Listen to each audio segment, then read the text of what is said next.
Namaste, everyone. Simon here, and today we're going to talk about what we're going to cover at the Sedona Vedic Astrology Conference. First of all, look at these two studs here. This is the battle of the goatees.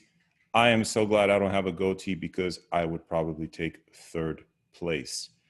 Thank goodness. So you have to choose between Sir Alan Anand and Sir Sam Jeppy, both presenting massively interesting, fascinating topics, Amsha Vichara and Angular Strength, Digbala and Raja Yogas. Now, you may be curious, what will I be presenting? Well,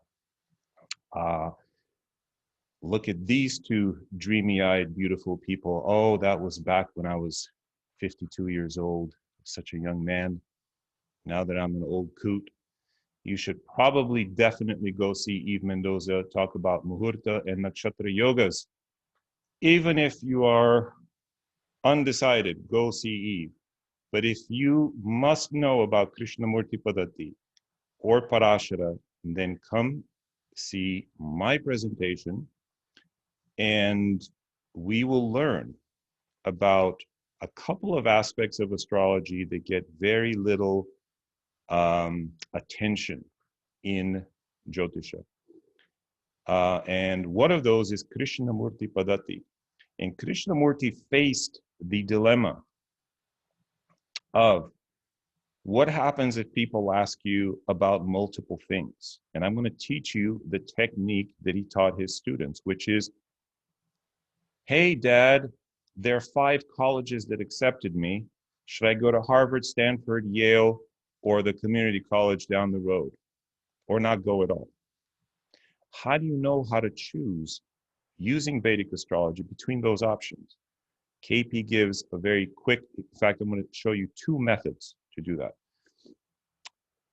A girl comes to you as the astrologer and says, hey, I've got 3 guys interested in me. Who's the best option? I want to get married. I like all of them. Let's say you work for The Bachelor. Okay, nice gig. You're the astrological advisor for the Bachelorette and the Bachelor. And they come to you and they're like, all right, who should I give the rose to? Come on, I like all of them. And you pull the chart. There's a way with KP, very simple. And in 30 seconds, you can see which one the person has the strongest affinity for. Okay, I'm going to show you actually 2 methods for that. So if that sounds interesting to you, then I guess you can come to my class. Otherwise, I want to go see Eve's class. I'm not being patronizing. I'm very interested in Muhurta and Nakshatra Yogas, but I guess I will listen in on that in the recording. But I'll do my best to present KP, which is an ancient sacred.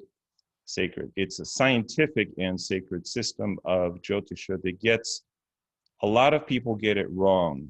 And sometimes it gets a bad rap. It's, you know, it's kind of like slide guitar. If you listen to or play slide guitar, if you don't get the slide exactly on the right spot, it's off. But if you get it right on the right spot, it produces that unique sound that nothing else can produce. Same thing with KP.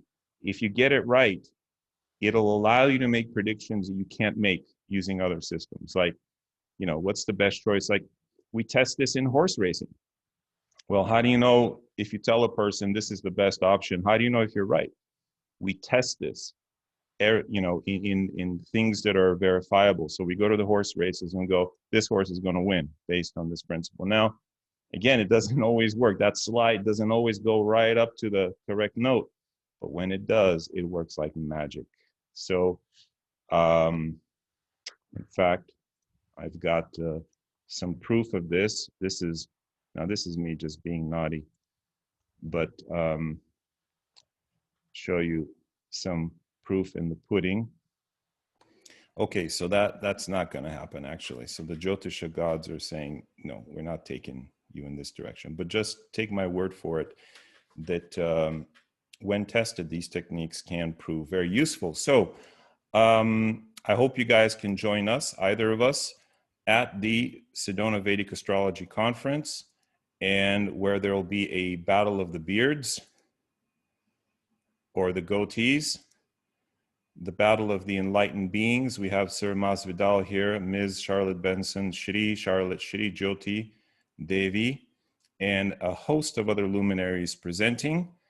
And if you have time and you're interested in KP, I do hope you will come. And half of the class will be devoted to Parashara and the sacred verses of Parashara, because a lot of people forget Parashara was a rishi. He's an enlightened being. He wasn't just an astrologer. So his verses are packed and pregnant with Shakti, with power, with meaning. And they're mantras. A lot of them are mantras. So it's not just a textbook.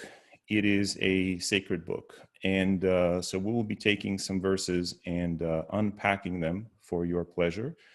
And we'll be doing some KP in the afternoon. And I hope you guys can join us. All right. So hope to see you there. And if you have any questions, shoot me an email. Otherwise, I look forward to seeing you in November. Namaste, everyone.